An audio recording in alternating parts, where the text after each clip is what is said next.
At para sa ating mga balita, Donald Trump nagimbal sa ginawa ng Hamas, Israel umuusok na sa galit, at Pope Francis bilang na ang mga araw. Pero bago natin umpisahan ang ating mga balita, mangyari po lamang na i-like ang video ito para sa patuloy na paghahatid natin ng ating mga updates mula sa loob at labas ng bansa.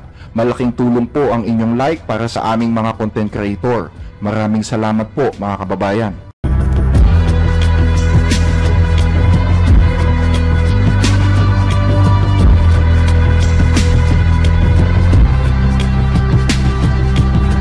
Nagluluksa ngayon ang bansang Israel nang dumating sa kanila ang labi ng ilang mga bihag na dinukot ng Hamas noong October 7, 2023.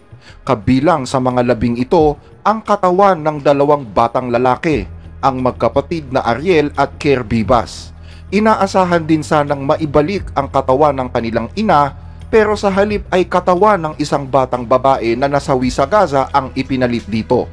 Ang insidente ay nagsilbing mitya ngayon ng isang bagong digmaan.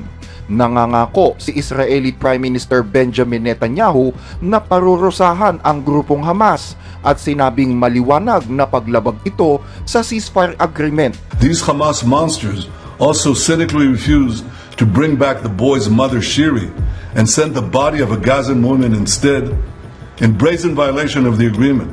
And as the Prime Minister of Israel, I vow that I will not rest until the savages who executed our hostages are brought to justice. Sa kabilang banda, iginiit naman ng Hamas na namatay ang ina ng mga bata sa isang airstrike na ginawa ng Israel at nahalo ang kanyang mga labi sa mga gumuhong gusali. Iwinawagayway kahapon sa lungsod ng Tel Aviv ang mga bandila ng Israel, kasabay ang pagtitipon ng isang malaking grupo. Pigil-luhang pinagmamasdan ang pagdaan ng ilang mga van na mabilis na nagtungo din sa isang forensic center.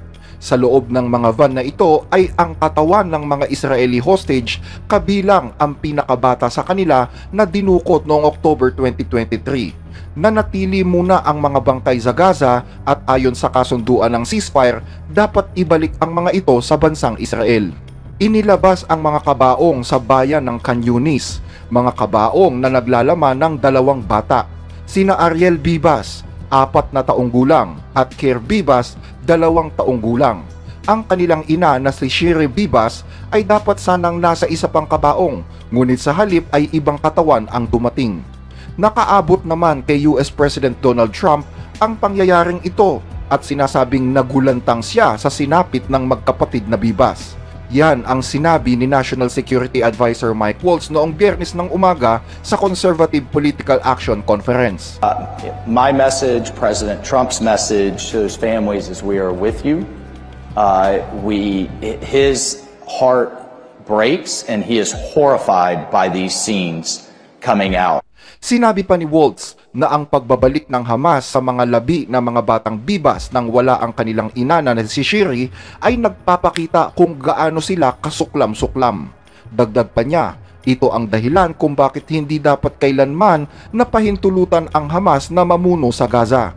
Sinabi pa ni Waltz, marami ng usapan tungkol sa two-state solution, pero mismong ang Hamas naman ang pangunahing tumututol dito. At ito ang rason kung bakit anya hindi sila dapat payagang manatili o umiral sa hinaharap. Ang pamilya Bibas ay naninirahan sa Otzma settlement sa timog ng Israel. Kabilang sila sa mga dinukot ng Hamas noong October 7. Ang ama na si Yarden ay naibalik ngayong buwan. Pero nang hindi maibalik ang natitirang bahagi ng kanyang pamilya, naging malinaw sa kanya kung ano ang nangyari sa mga ito. Ayon sa Hamas, namatay daw ang mag-iina sa isang airstrike na isinagawa ng Israel at ang labi ng kanilang ina ay naghalo sa mga gumuhong gusali. Bagay na mariing itinanggi naman ng Israel. Ayon sa Israel, pinatay mismo ng mga Hamas ang 2 batang lalaki gamit ang kanilang mga kamay. Ang magkapatid na Bibas ay itinuturing ngayon na simbolo ng kalupitan ng mga Hamas para sa buong Israel. At habang hindi pa natatagpuan ang katawan ng kanilang ina, lalo ding lumalalim ang pagdadalamhati na nararamdaman ng buong bansa. It's really hurts because once they are dead, and we really hope that they won't be dead, that they will come back. And now it's like they make a joke of us. This is what I feel, because the children are true. They are the children, and the mother they just sent a body, and it's so painful. Bagaman nangangako si Prime Minister Netanyahu na ipaghihiganti ang pamilya Bibas, siya mismo ang sinisisi ng mga kaanak nito sa pagkamatay ng mag-iina. Ayon sa pamilya ng mga nasawi, pinabayaan daw sila ni Netanyahu noong October 7 at noong panahon na nasa kamay sila ng mga Hamas. Dahilan kung bakit sumisigaw sila ngayon ng apology mula sa punong ministro. Gayunman, nananatiling nakatutok si Netanyahu sa politika at umaasa sa suportang ibibigay ni US President Donald Trump.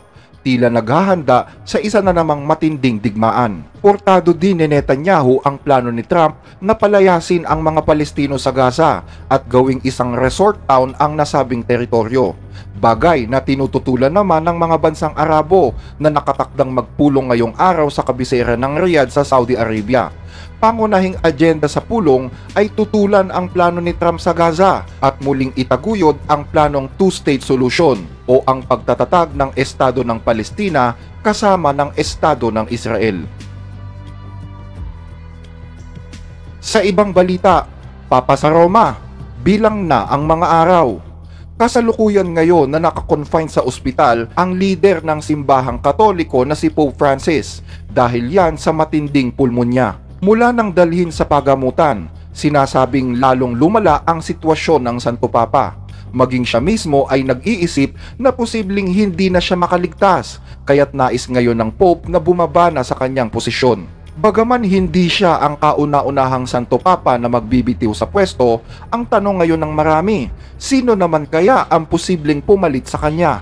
Habang naghahanda ngayon ang Vatican sa mga posibleng mangyari, isang pagsasanay rin ang isinasagawa para sa posibleng papal funeral. Ito ang Swiss Guard ng Vatican, ang pinakamaliit na hukbo sa buong mundo. Ang kanilang pangunahing tungkulin ay protektahan ang Santo Papa, pero sa linggong ito, may isa pa silang pinaghahandaan, isang libing. Nasa ospital ngayon ang 88 taong gulang na lider ng simbahang Katoliko. Nagsimula ito sa isang simpleng bronchitis na lumala at naging pulmonya. Bukod pa rito ang impeksyon sa kanyang paghinga, bagay na ikinababahala naman ngayon ng Vatican. Gayunman, hindi humihinto ang gawain sa Vatican. Patuloy pa rin sa pagbibigay ng desisyon at pakikipag-ugnayan si Pope Francis. Ngunit mayroon din siyang isa pang ideya. Yan ay ang pagbibitiw sa tungkulin kung hindi na niya kayang gampanan ito. Hindi ito ang kauna-unahang pagkakataon na may Santo Papa na nagbitiw sa pwesto. Sa kasaysayan, isang Papa lamang ang nagbitiw sa tungkulin. Yan ay si Pope Benedict XVI na bumaba sa pwesto noong 2013 dahil sa kanyang kalusugan.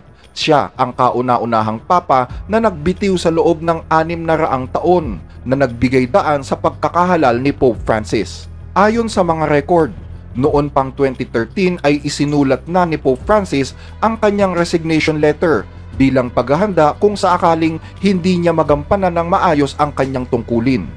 Ayon sa batas ng simbahan, ang isang papal resignation ay dapat ipasa sa College of Cardinals at kailangang gawin ito ng kusa, walang puwersa o panlilinlang. Kung may hinala ng pandaraya, maaari itong hindi tanggapin. Kung sakaling magbitiw ang Santo Papa, ang proseso ng pagpili ng bagong Papa ay magsisimula sa isang pribadong pagpupulong na tinatawag na conclave. Sa teknikal na aspeto, sino mang lalaking Katoliko ay maaaring mahalal bilang Papa. Ngunit ang pagpili ay nasa kamay ng College of Cardinals. Lahat ng kardinal na wala pang 80 taong gulang ay magtitipon sa Vatican para sa botohan. Ang pagboto ay ginagawa sa loob ng Sistine Chapel. Ang bawat kardinal ay magsusulat ng pangalan ng kanilang pinili sa isang balota, ngunit hindi nila maaaring iboto ang kanilang sarili. Upang mahirang bilang bagong Santo Papa, kailangang makuha ng isang kandidato ang higit sa 2/3 ng mga boto. Kung walang makakakuha ng sapat na boto, magpapatuloy ang botohan sa loob ng ilang araw hanggang sa may mapili. Lihim na isinasagawa ang prosesong ito. Walang sino man ang maaaring makipag-ugnayan sa labas, walang telepono, walang kamera at walang ibang maaaring pumasok sa Sistine Chapel. Kapag natapos na ang botohan, sinusunog ang mga balota gamit ang isang kemikal. Kung ang usok ay itim, nangangahulugang walang napiling bagong papa at magpapatuloy ang botahan. Kung ang usok ay puti, nangangahulugan naman na may napili ng bagong papa. Ang usok ang nagsisilbing hudyat sa buong mundo tungkol sa mga kaganapan sa loob ng conclave.